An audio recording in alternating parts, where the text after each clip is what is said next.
As I was having dinner at my son's house, my neighbor called me and, with a shaking voice, asked, "Are you home?" "No, I'm having dinner at my son's house." He whispered, "Then who is inside your house right now?" My son burst out laughing. Can you imagine the kind of betrayal that makes your own son lock you in his house while he sends someone else to rob yours? I never thought I'd live through that nightmare, but that night, my world shattered in a way I could never have prepared for. It started like a scene from a bad movie. The front door of my quiet kitchen slammed against the wall with a crack that made me jump, nearly spilling my coffee. Gary, my son, burst through without even a knock. His leather jacket scraped the doorframe, his bloodshot eyes darted around like a cornered animal, and his hands, they were trembling as he fumbled with the zipper of that old jacket he'd owned for 15 years. "Dad, I need money," he choked out before he'd even caught his breath. 25,000. Tonight. I set down my half-empty mug, my weathered hands steady, despite the shock clawing at my gut. The evening light cast long shadows across his disheveled face. His shirt was a wrinkled mess, untucked, and there were dark circles under his eyes that hadn't been there just last month. 25,000? I crossed my arms, feeling the familiar weight of disappointment settle deep in my stomach. "What kind of trouble are you in now, son?" Gary started pacing, his boots clicking in erratic rhythm on the hardwood. He couldn't sit still, couldn't even look me in the eye. His fist cracked against the kitchen table, making the salt shaker jump. "It's complicated, okay? Some business deal went wrong, and I need to make it right." "Business deal," I echoed, keeping my voice level, though my jaw tightened. "Or gambling debt." His face flushed crimson. He spun around, blocking the kitchen entrance with his broad shoulders. "It's not your business what it is. I just need the money, and I know you have it from selling the farm." "The farm?" 3 generations of sweat and tears, sold last year to pay for my retirement. That money was supposed to last me through whatever years I had left, not disappear into some casino's coffers because my 38-year-old son couldn't control himself. "Gary," I said, moving closer, watching his hands shake when he thought I wasn't looking. "How much do you owe them?" His voice cracked. "Them? I don't know what you're talking about." "The people who have you this scared," I pressed.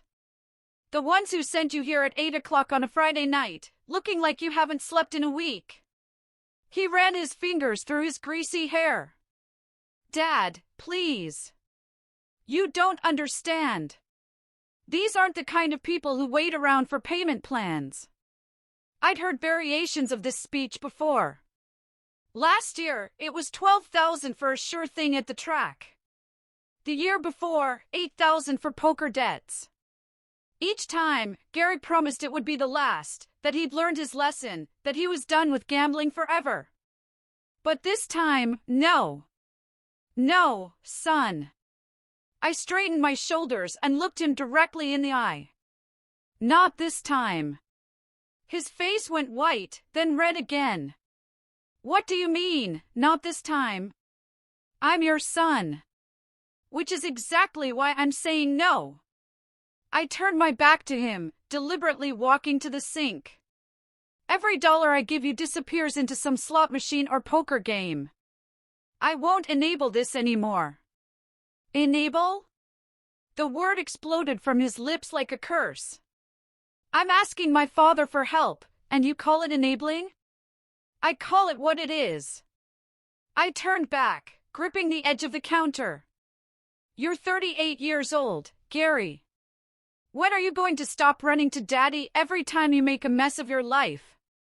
He stared at me, chest rising and falling rapidly. Then, something cold crept into his expression. Something I'd never seen before in my son's face. "You'll regret this, old man." His voice was barely a whisper, but the menace in it made my blood run cold. "You think you're so high and mighty, sitting on all that farm money while your own son is in trouble? Well, maybe it's time someone taught you what real trouble looks like." Before I could respond, he stalked toward the door, his boots heavy. The screen door banged shut, and through the window, I watched him climb into his battered pickup. The engine roared, rattling the kitchen windows. I stood in the doorway, watching his taillights disappear, the sudden silence oppressive, broken only by distant cicadas. That threat echoed in my mind all weekend. "You'll regret this, old man." I avoided the kitchen, burying myself in yard work, anything to escape the cold look in his eyes. Then, Monday morning, the old rotary phone on its wooden stand shrieked, cutting through the quiet house. "Hello, Dad." Gary's voice. It was different. Warmer, almost cheerful. The harsh edge from Friday night was gone, replaced by something that reminded me of the boy he used to be. "Hey, I wanted to call and apologize for the other night. I was way out of line." I raised an eyebrow. In 38 years, Gary had never apologized without being prompted. My grip on the receiver tightened. "Really? This is unexpected." I know. He laughed, but it sounded forced, like he was reading from a script. "I've been thinking a lot about what you said. And you're absolutely right. I can't keep coming to you every time I mess up. It's not fair to you." I glanced at the family photos on the mantel, Gary as a child, back when his biggest worry was catching enough fireflies. Those days felt a lifetime away. This time will be different. I promise. The enthusiasm in his voice was almost convincing. "Actually, that's why I'm calling. Eddie and I want to have you over for dinner Wednesday night. She's making that pot roast you like with the little potatoes." Eddie's pot roast was indeed excellent. Despite my better judgment, I found myself considering the offer. Maybe his wife's influence was finally starting to show. She'd always been the steadier one. Wednesday night. I reached for a pen. "What time?" 6:30. "We're at 142 Maple Street now. We moved last month. Remember, I told you about the new place." He hadn't, but I didn't correct him. "It's the blue house with the white shutters, right across from the elementary school." I wrote it down, noting how quickly he rattled off the details. Most people pause giving directions to their own home. "Eddie's really excited about having you over," he continued. "She keeps talking about how we need to be a real family again. You know how she is about family dinners and traditions." That much was true. "Well," I said slowly, staring at the address. "I suppose I could come by." "Great. That's just great, Dad. We'll see you Wednesday at 6:30. And Dad, thanks for giving me another chance. I know I don't deserve it, but I'm grateful." The line went dead. I sat there, holding the phone, listening to the dial tone, staring at the napkin in my hand. Something about the conversation felt rehearsed. But maybe that wasn't a bad thing.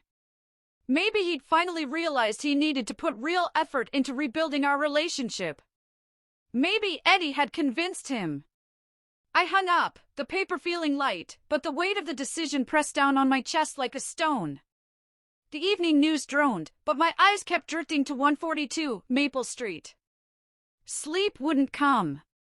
Every time I closed my eyes, I saw Gary's face from Friday night, not the apologetic voice, but the cold stranger who'd threatened me. The son I'd raised would never have looked at me that way. But then again, the son I'd raised wouldn't have needed $25,000 from loan sharks either. I thought about the last time he called from a casino, 2 in the morning, words slurred. "Dad, I need a ride home. My truck won't start." I'd found him stumbling, wallet empty, pride nowhere to be found. He'd slept in my passenger seat, snoring like the little boy who used to fall asleep on long car trips. The boy who spent summer afternoons in my garage, asking endless questions about engines. The young man who'd promised to make something of himself. When had that boy disappeared? When had gambling become more important than family? I got up, looked out at the street where his truck had peeled out. Somewhere, he was planning something. I could feel it, like sensing storms across farmland. But maybe I was wrong. Maybe today's call was genuine. If anyone could straighten him out, it was Eddie. I clutched a framed photo of 12-year-old Gary, grinning next to the go-kart we'd built. That boy had believed anything was possible. Maybe some part of him still existed. Maybe Wednesday night would be the first step to finding him again. I drifted toward sleep, an uncomfortable feeling still gnawing at the edges of my consciousness. Tomorrow would bring whatever it brought. Sometimes, trust is all a father has left. Tuesday morning, I stood at the kitchen sink, coffee mug in hand, mind cycling between hope and skepticism. Gary's voice had sounded so earnest, but 38 years had taught me to distinguish genuine remorse from practiced performance. Then I saw it, an unfamiliar truck, parked across from Mrs. Henderson's mailbox, positioned with a clear view of my driveway. I'd noticed it yesterday, but now, seeing the driver hunched over the wheel, drumming his fingers nervously, glancing up and down the street, it felt wrong. I walked outside, boots crunching on the gravel. The morning air was crisp. As I approached, I saw the man more clearly, middle-aged, thinning hair, pale complexion. I knocked gently on the window. He jumped, then rolled it down. His eyes were bloodshot, and he had a nervous energy that reminded me of a rabbit caught in headlights. "Morning," I said, trying to be neighborly. "Everything okay? Noticed you've been parked here since yesterday." "Oh, yes, sir. Everything's fine." His voice was pitched too high. He avoided eye contact. "Just having some engine trouble, waiting for it to cool down." I glanced at the Virginia license plates. Odd for car trouble in Pennsylvania.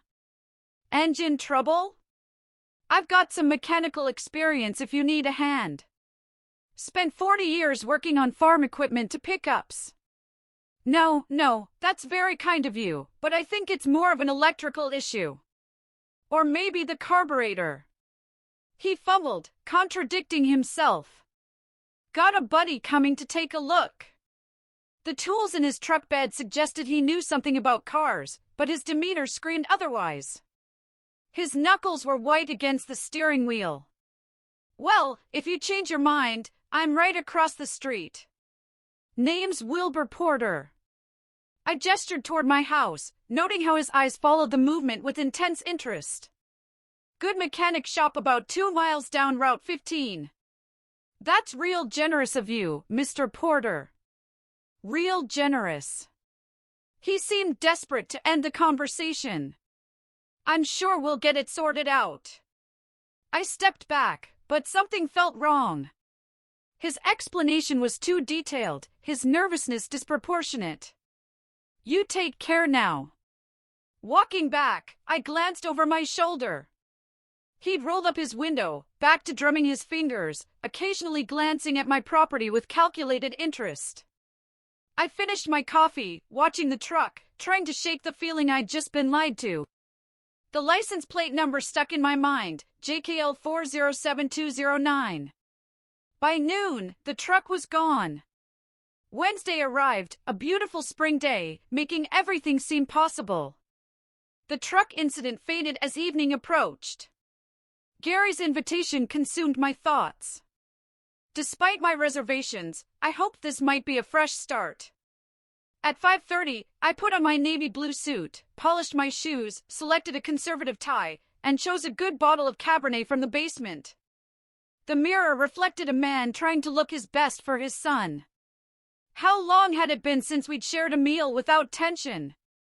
Stepping outside, I nearly collided with Elmer Jenkins, my neighbor, watering his flowers. "Well, now don't you look sharp, Wilbur." "Gary invited me to dinner," I said, holding up the wine. Elmer's expression softened. "That's wonderful news. Family is the most important thing. Glad to hear you two are working things out." We'll see how it goes, I said, appreciating his optimism. You know how these things can be. I do indeed, he said, leaning on the fence. But sometimes all it takes is someone extending a hand first. Sounds like Gary's trying. The drive to Gary's neighborhood took me through familiar streets, but tonight, they felt different, like I was traveling towards something significant. Gary's new address led me to a subdivision I rarely visited, houses newer, lawns manicured. The prosperity surprised me, given his recent troubles. How was he affording this? 142 Maple Street was a blue house with white shutters, just as he described. Neat lawn, warm light from the windows, a picture of domestic contentment. I parked, checked my appearance. The wine bottle felt heavier. Through the picture window, I saw movement. The porch light came on. He must have been watching. Taking a deep breath, I pressed the doorbell. This was it. The door opened before the bell stopped chiming. Gary's smile was so wide it looked painful, stretching across his face, immediately putting me on guard. He pulled the door open, reaching for my hand with both of his. Dad, you made it. Right on time, just like always. His voice held that same artificial cheerfulness. Come in, come in. Eddie's been cooking all afternoon. Eddie appeared, as if she'd been waiting, her hands fluttering nervously as she took the wine bottle. They trembled slightly. Mr. Porter, it's so good to see you. This is such a beautiful wine. You really didn't need to bring anything, but it's so thoughtful. Her words tumbled out in a breathless rush. She clutched the bottle to her chest like a shield. The house interior struck me as overly prepared. Every surface gleamed, smelling of polish and cooking. Fresh, expensive-looking roses sat on the coffee table, out of place. Let me take your jacket, Dad. Gary was already behind me, helping me out of my suit. You look great. Really sharp. That tie brings out your eyes. The dining room was transformed, like a magazine photograph. China plates I'd never seen, arranged with mathematical precision, flanked by silverware that caught the candlelight. Beautiful, but it felt more like a stage set than a family dinner. Gary tells me you haven't seen the house since we moved in, Eddie said, leading me to the dining area. We've done so much work on it. Gary's been incredibly handy.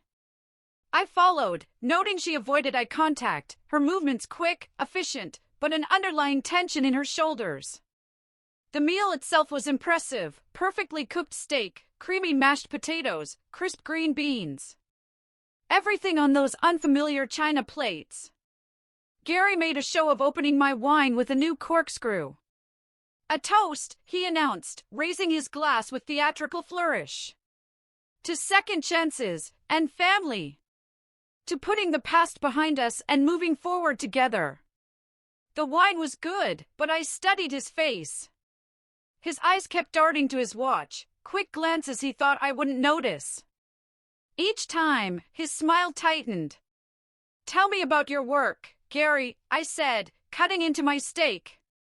Things going better lately? Much better, Dad.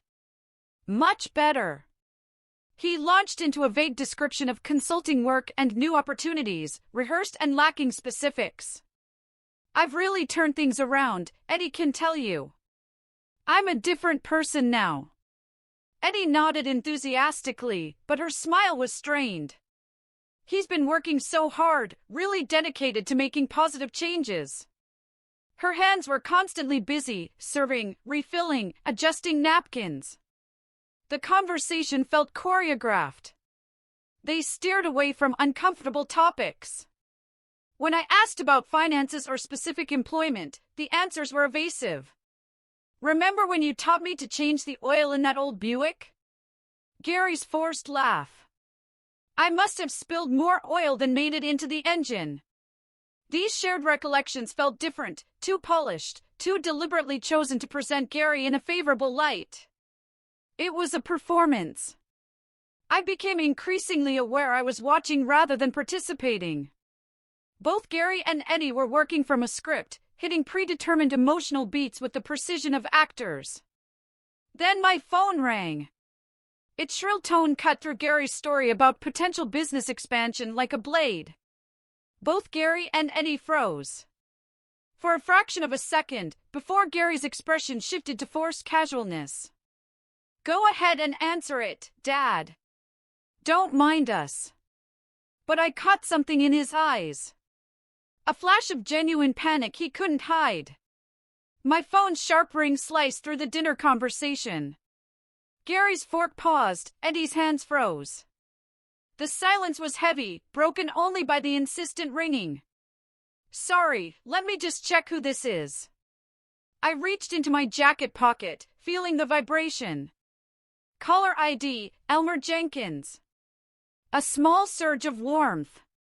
Go ahead and answer it, Dad, Gary repeated, that artificial cheerfulness strained, a tightness beneath. Elmer, what can I do for you? I stepped away from the table, trying to maintain some semblance of etiquette while Gary and Eddie watched. Wilbur, I hope I'm not interrupting anything important. Elmer's gravelly voice, tinged with concern. I was just wondering, are you home tonight? I thought I saw your car earlier, but now I'm not so sure. No, I'm actually at Gary's place for dinner. Why?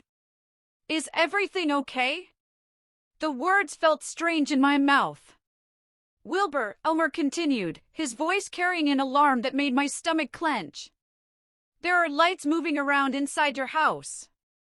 Not normal lights, flashlight beams, like someone searching through rooms. I've been watching for about 10 minutes now.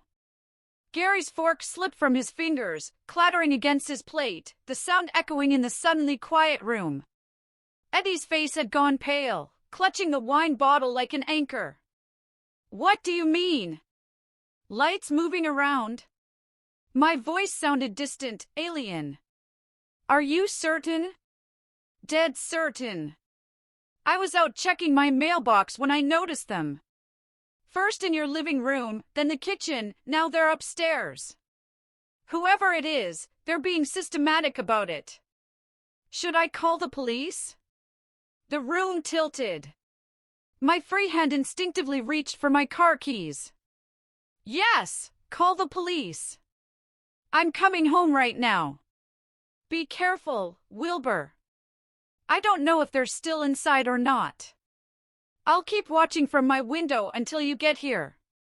I ended the call, looking up to find Gary and Eddie staring at me with expressions that would have been comical if my house wasn't being robbed. Gary's mouth hung open, Eddie frozen, holding dishes.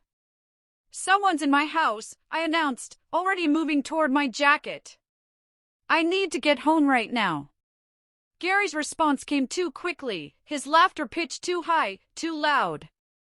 Oh, come on, Dad. Old Elmer's probably just seen tree shadows or something.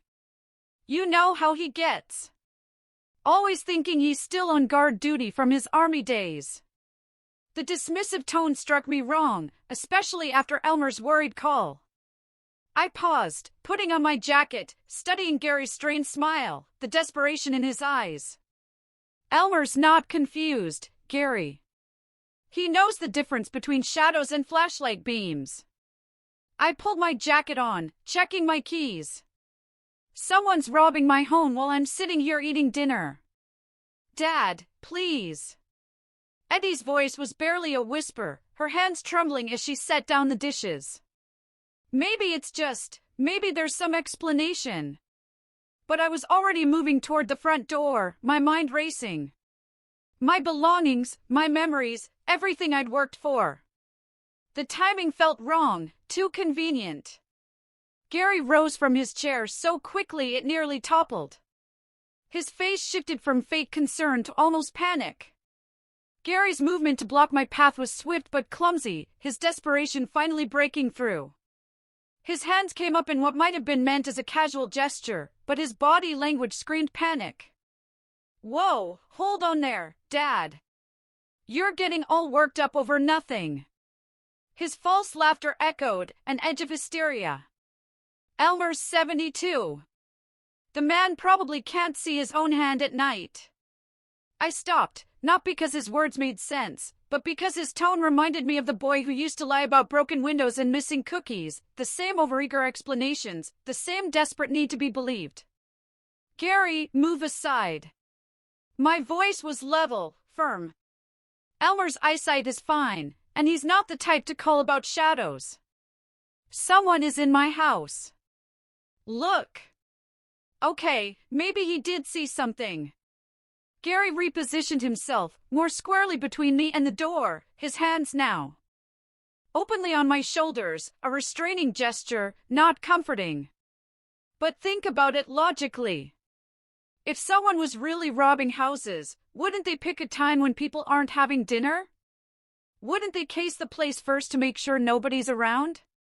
The words hit me strangely, too specific, too knowledgeable for someone trying to reassure a worried father. I looked up at my son's face and saw something I'd never seen before, the cold calculation of someone who knew exactly what was happening and was desperate to prevent me from discovering it. How do you know they didn't case the place? The question slipped out. Gary's expression flickered with fear. I don't. I just. That's what criminals do, right? They plan these things out. His grip tightened. Dad, please, let's just finish dinner and then drive over together.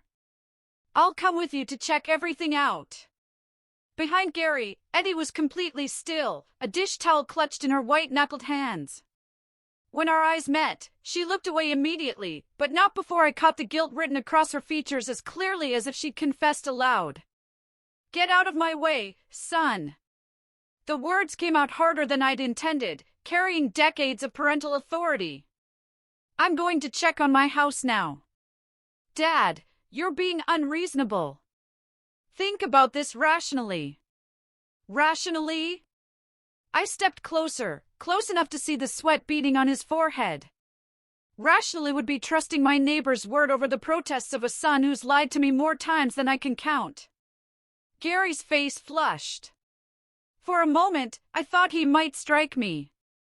Instead, he moved even more directly into my path, using his size to create a wall. You're not going anywhere until we talk this through properly. His voice dropped, cold, threatening. Nothing like the desperate boy who'd sat in my kitchen 5 days ago. Gary William Porter. I used his full name, the way I had when he'd crossed a line as a child. You'll step aside and let me leave this house right now. Or what? You'll call the cops on your own son? He was breathing heavily, and I could smell the wine on his breath, mixed with something that might have been fear. You'll destroy our family over some old man's paranoid fantasies? But even as he spoke, I saw his eyes dart to the front door, then to his watch, then to Eddie.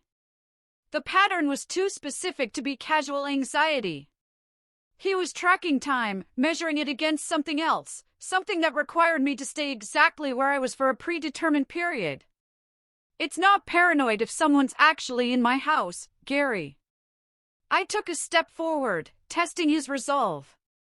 And if you don't let me pass, I'm going to start wondering why my own son is so determined to keep me away from home on the exact night someone decides to rob it.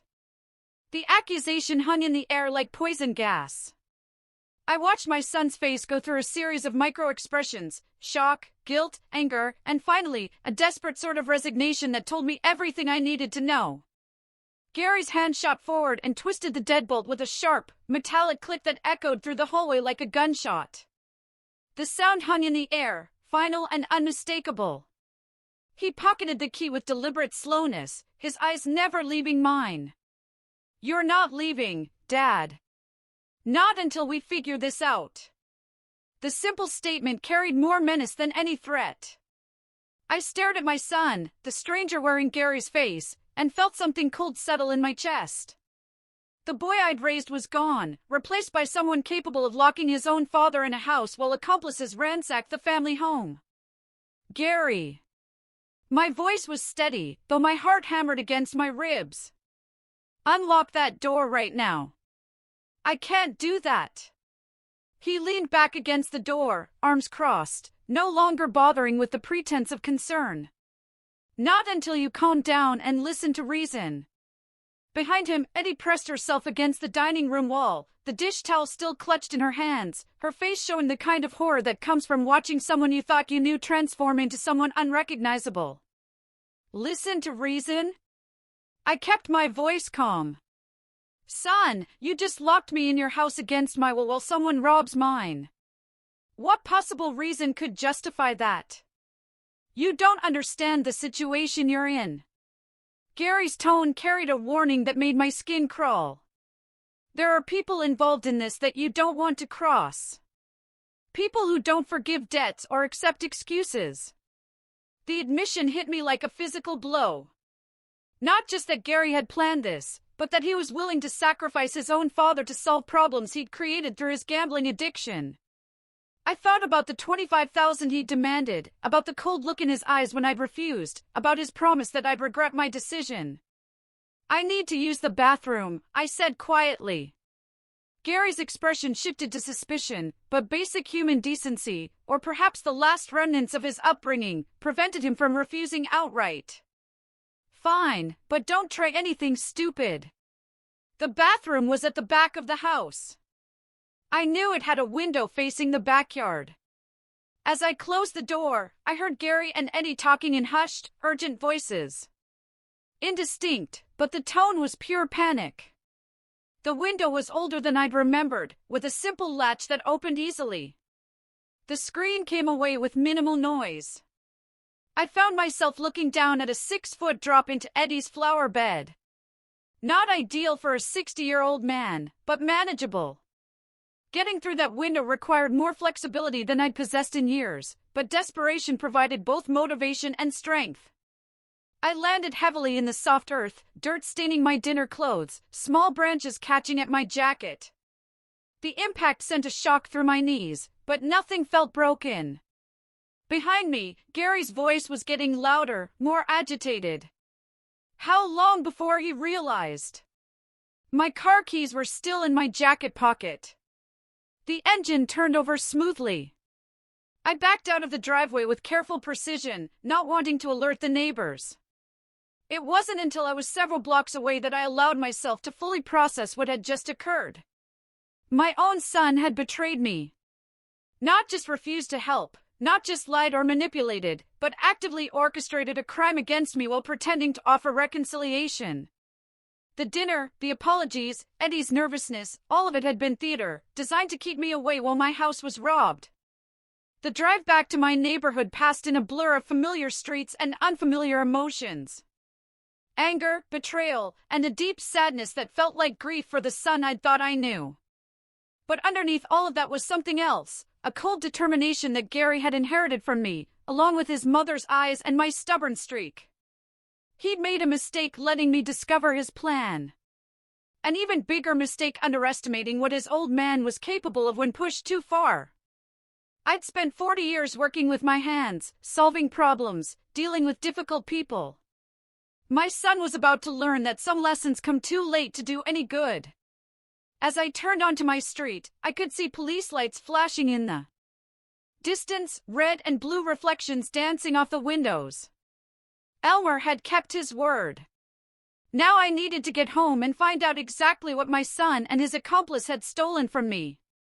More importantly, I needed to decide what I was going to do about it. Red and blue lights painted my street as I turned the corner, my heart sinking as I realized the police cars were clustered directly in front of my house. It looked like a scene from a TV drama, multiple patrol vehicles, officers moving with purpose, neighbors gathered, their faces reflecting morbid curiosity. I parked quickly and hurried toward my front door. Officer Ted Miller approached me with professional calm. "Mr. Porter, I'm glad you're here. We've got your burglar in custody, and your neighbor, Mr. Jenkins, has been extremely helpful." Elmer was right, I breathed, relief rather than surprise. I looked toward Elmer's house. He stood by his fence, arms crossed, a satisfied expression. Someone really was in my house. Yes, sir. They were. We apprehended the suspect in your basement attempting to access what appears to be a safe. He's confessed to breaking and entering, and he's also provided some additional information that I think you'll find disturbing. Officer Miller guided me toward a patrol car. In the back, a slumped figure in handcuffs, a thin, pale man in his 40s. The same nervous individual I'd spoken to Tuesday morning. His name is Otis Raines. Ring any bells? I spoke to him yesterday, I said, the memory surreal. He claimed to have car trouble. According to Mr. Raines, he was hired to commit this burglary. He's been very forthcoming about the details, probably hoping for a reduced sentence. Officer Miller's expression grew serious.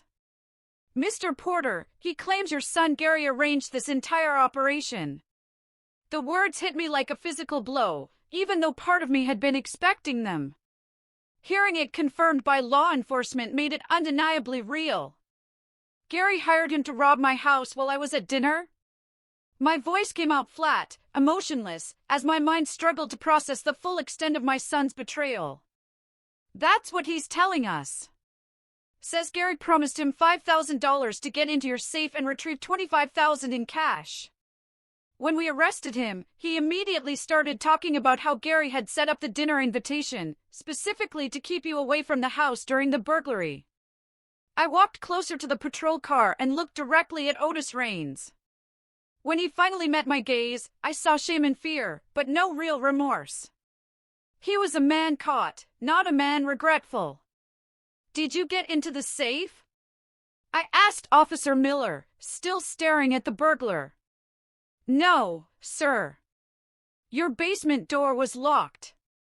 And by the time he got it open, Mr. Jenkins had already called us. He fled back upstairs when he heard our sirens, but we had the house surrounded. The safe shows tool marks where he attempted to force it, but it held secure. We walked down to my basement. My old muzzler safe, installed by my father 40 years ago, stood intact, despite the obvious signs of tampering. Tools were scattered around it, a crowbar, screwdrivers, a small drill. Desperation, not professional expertise. Everything appears to be undisturbed, Officer Miller noted. But we'll need you to check thoroughly. Back outside, Elmer approached, his stride measured, the quiet pride of a man proven absolutely right. His handshake was firm, his eyes bright. I told you that truck looked suspicious, he said with a small smile. Been watching that Raines character since Tuesday morning. Something about him just didn't sit right. You saved my life savings, Elmer, I said, a lump forming in my throat. If you hadn't called when you did. I trailed off, not wanting to think about what $25,000 would have meant to my retirement security. Any neighbor would have done the same, he said, but his pride was evident and well-deserved. The important thing now is making sure this doesn't happen again and making sure everyone involved faces appropriate consequences. Officer Miller approached us again, his expression grave. Mr. Porter, we're heading to your son's house now to place him under arrest. Given Mr. Raines' confession and the evidence we've gathered, we have enough for charges of conspiracy to commit burglary, among other things.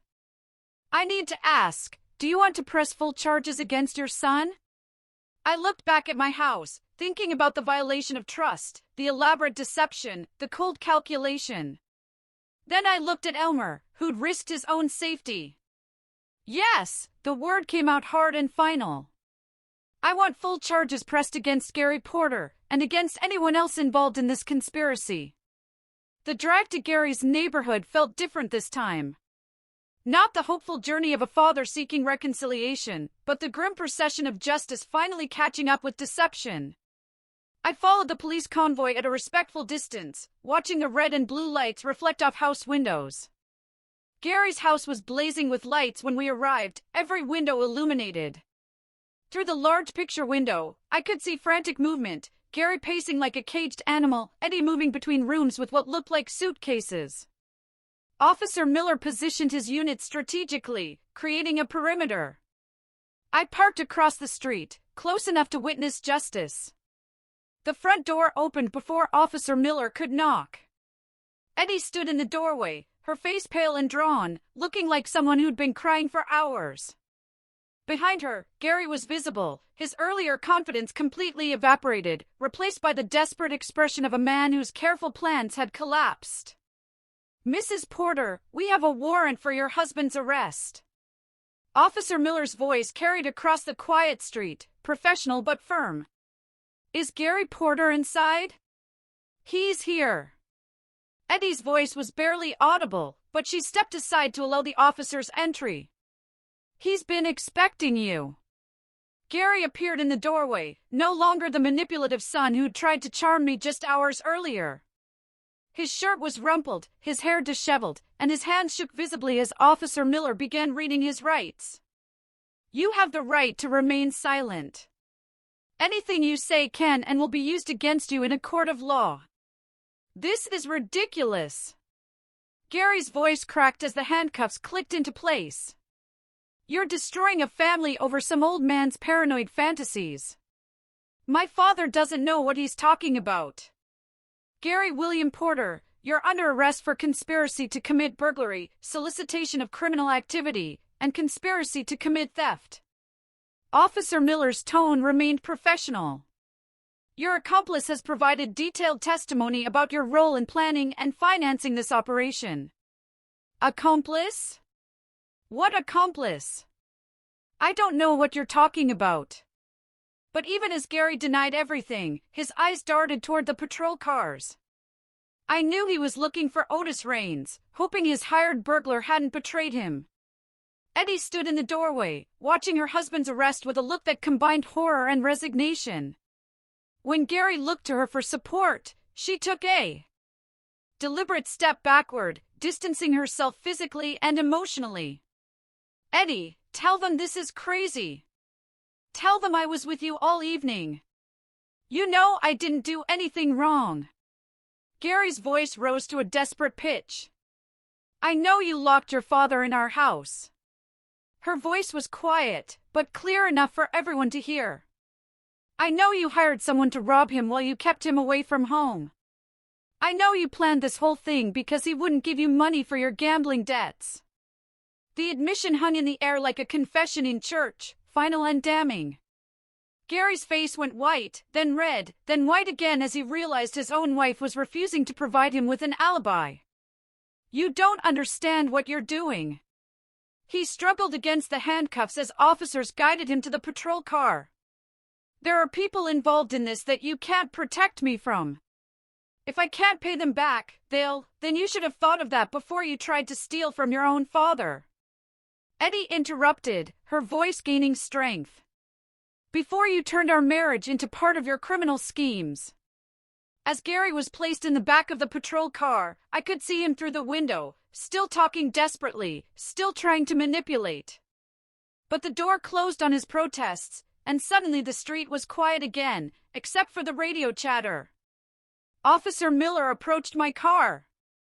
"We'll need you to come to the station tomorrow to finalize your statement, Mr. Porter, but the case is solid. Between Mr. Raines' confession and Mrs. Porter's charges." I nodded, watching the patrol car containing Gary disappear around the corner. 38 years of fatherhood, and it had come to this. My son, handcuffed in the back of a police car, facing prison time for trying to rob his own father.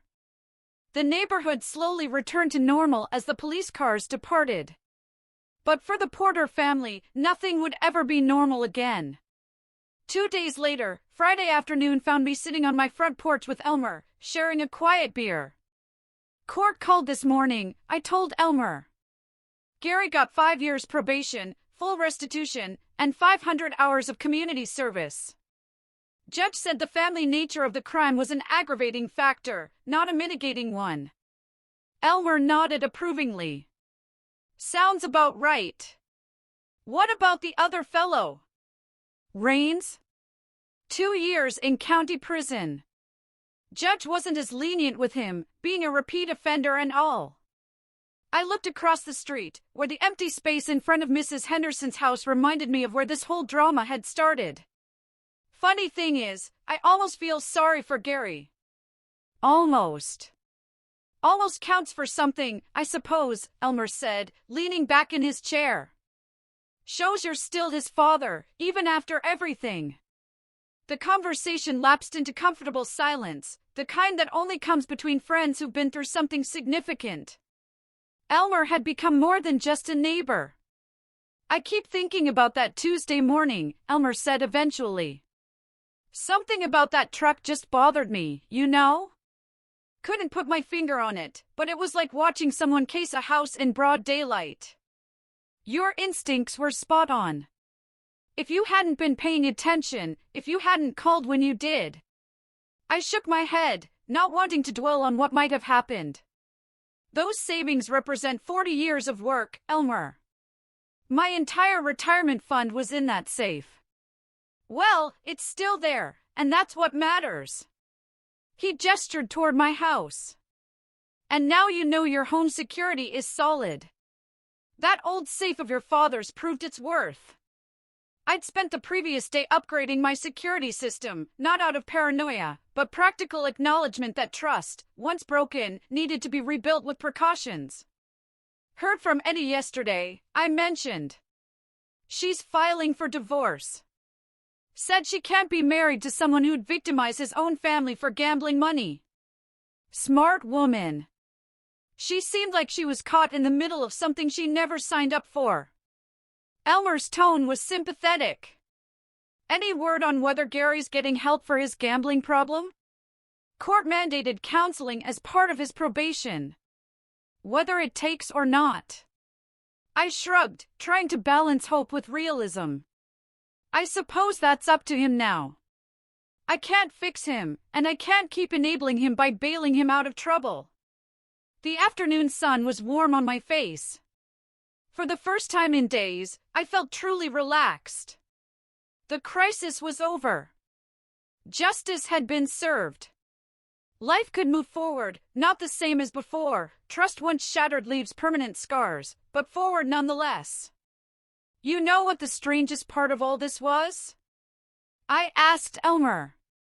That dinner on Wednesday night, sitting there watching Gary and Eddie perform like actors in a play, knowing something felt wrong, but not being able to identify what it was. Parental instincts, Elmer said simply. You raised that boy, so you know when he's being genuine and when he's putting on an act. The problem was, you wanted to believe he'd changed. Exactly. I wanted to believe it so badly that I ignored the evidence right in front of me.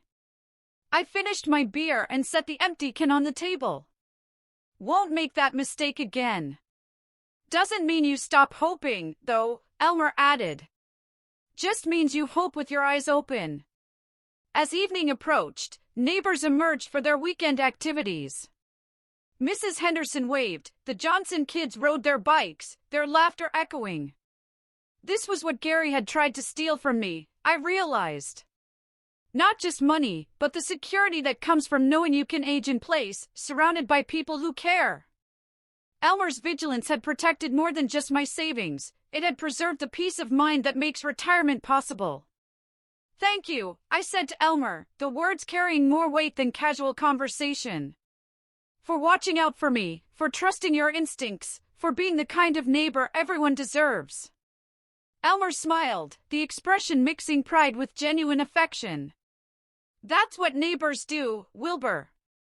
We watch out for each other. He gestured toward the empty street where Otis's truck had once sat. Besides, it felt good to put those old army observation skills to use for something worthwhile. The sun was setting, painting everything in a golden light that suggested peaceful endings and new beginnings. Tomorrow would bring whatever it brought, but tonight, I was exactly where I belonged, on my own front porch, with a friend who'd proven himself when it mattered most, in a neighborhood that had shown its true character when tested. This experience changed me forever. I had to face the unthinkable, my own son, my blood, betraying me in the cruelest way. It makes you wonder, doesn't it? What would you do if your family pushed you to that absolute breaking point? Tell me your thoughts in the comments below.